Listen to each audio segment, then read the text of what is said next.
How y'all doing? This is Kyle Manzolini. I just got back from seeing Mufasa the Lion King.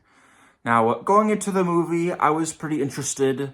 The trailers were solid. It definitely looked more interesting than the remake, considering it told a mostly new story. And we get to learn more the origins of Mufasa and Scar, how they came to be. And honestly, wasn't really expecting much from it. I was interested enough to check it out, but my my expectations were like kind of low. But it ended up being relatively solid. Now, as I suspected, this is definitely a step up from the 2019 remake, since it's not beat for beat the same story like that one was.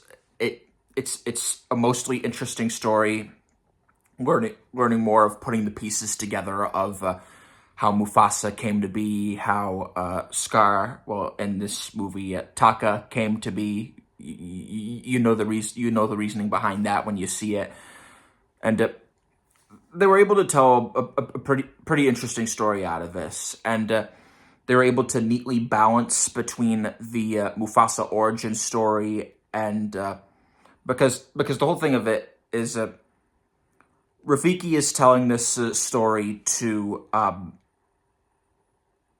Simba and Nala's kid Kiara, and Timon and Pumbaa are also there to provide the comedic relief. And also, like the 2019 remake, it's visually impressive.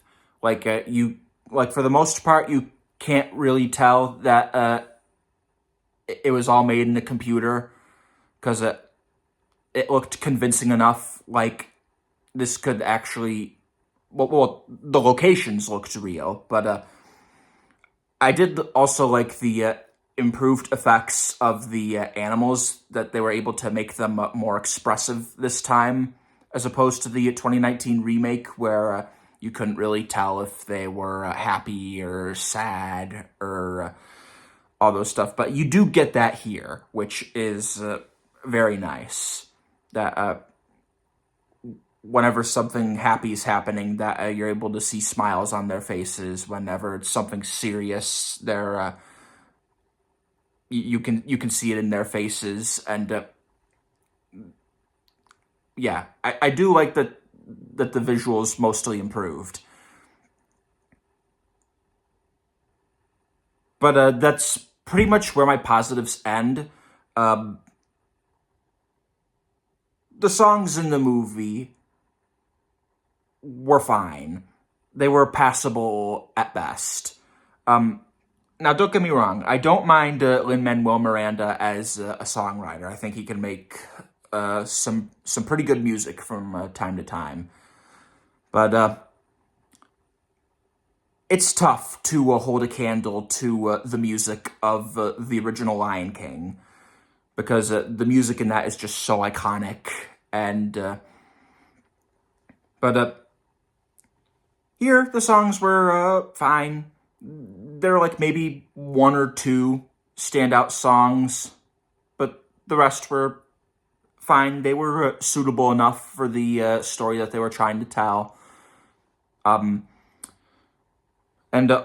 also, knowing the story of the original Lion King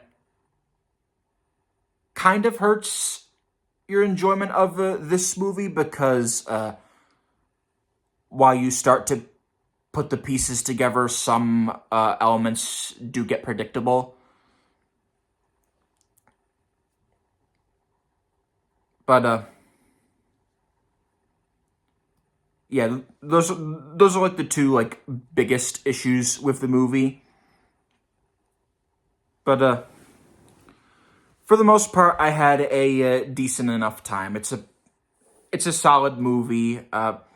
While it is better than the remake, it it's just not going to get as good as the original. But I liked what they were trying to do. It was still interesting enough, and yeah, that's pretty much all I gotta say about it. I can't like fully recommend it, and you definitely don't need to rush out to see this. Do not rush out to see this movie, especially when Sonic 3 is out. And